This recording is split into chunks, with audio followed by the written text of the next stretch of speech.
Welcome back to Bangkok Buzz, folks, and welcome to another round of Tales from the Balcony with your main man, Uncle Ron. That's right, shirtless, on the fourth floor, overlooking the chaos of the SOI, Chang in hand, and a heart full of wisdom, or at least whatever's left of it after 30 years, and a few dozen heartbreaks in the land of smiles. And let me tell you, if you've ever had a beer stolen out from under your nose in Bangkok, brother, you'll want to stick around for this one. So don't go anywhere. Hit that subscribe button, smash a like, and drop a comment if you too have ever faced a tragedy worse than heartbreak, warm beer, and an empty fridge.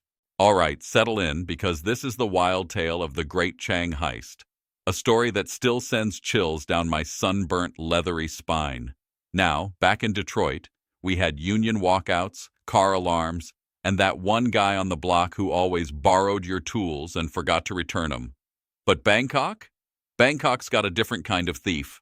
One so sneaky, so bold, she, or maybe he, is still the talk of Sukhumvit's old-timers. Picture this. A steamy Friday afternoon, the air thicker than a bowl of tom kha soup with extra coconut milk.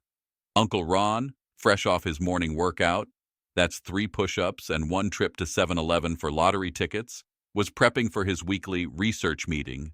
That's code for cracking a cold Chang on the balcony and hollering, "Sawadee Cap," at the passing motorcycle taxis. You know, diplomatic outreach, Detroit style. So I strolled to the kitchen, opened the fridge, and my whole week's worth of Chang, 6 beautiful green bottles, nestled like a row of emerald soldiers, was gone. Vanished. Like my hairline in 1987. I checked under the lettuce, behind the fish sauce, even in the freezer, nothing.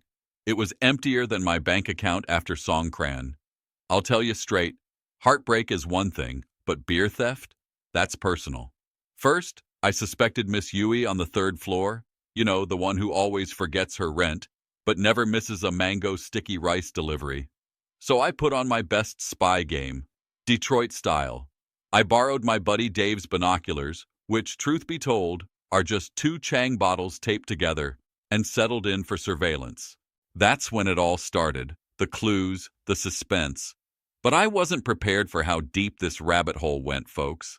There were wet footprints on my balcony tiles, size 37, probably a lady, but with an athletic stride. And get this, the neighbor's SOI dog, the one I tossed leftover some tam to, starts barking at exactly 3:20 every afternoon. That's Chang o'clock for me.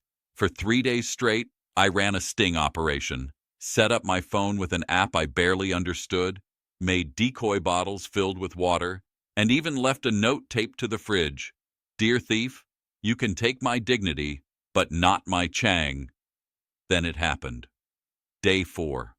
I heard the sliding door creak. So faint you'd miss it if you weren't trained in the arcane art of catching your ex-wife sneaking up on you with divorce papers.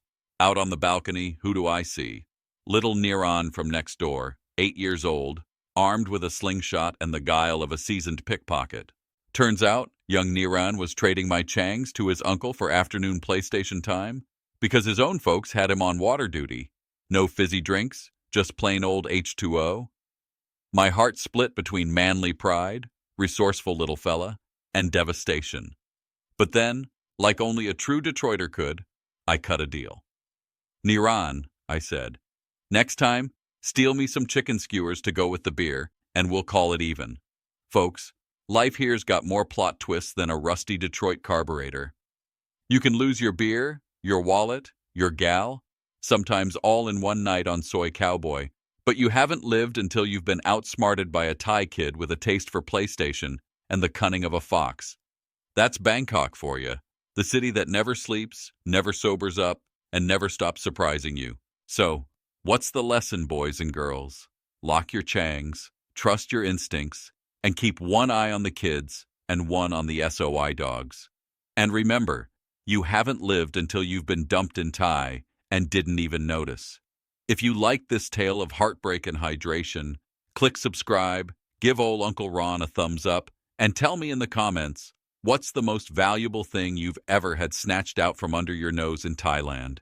And tune in next time for another wild episode of Tales from the Balcony with Uncle Ron, right here on Bangkok Buzz. Stay frosty and keep your beer closer than your heart.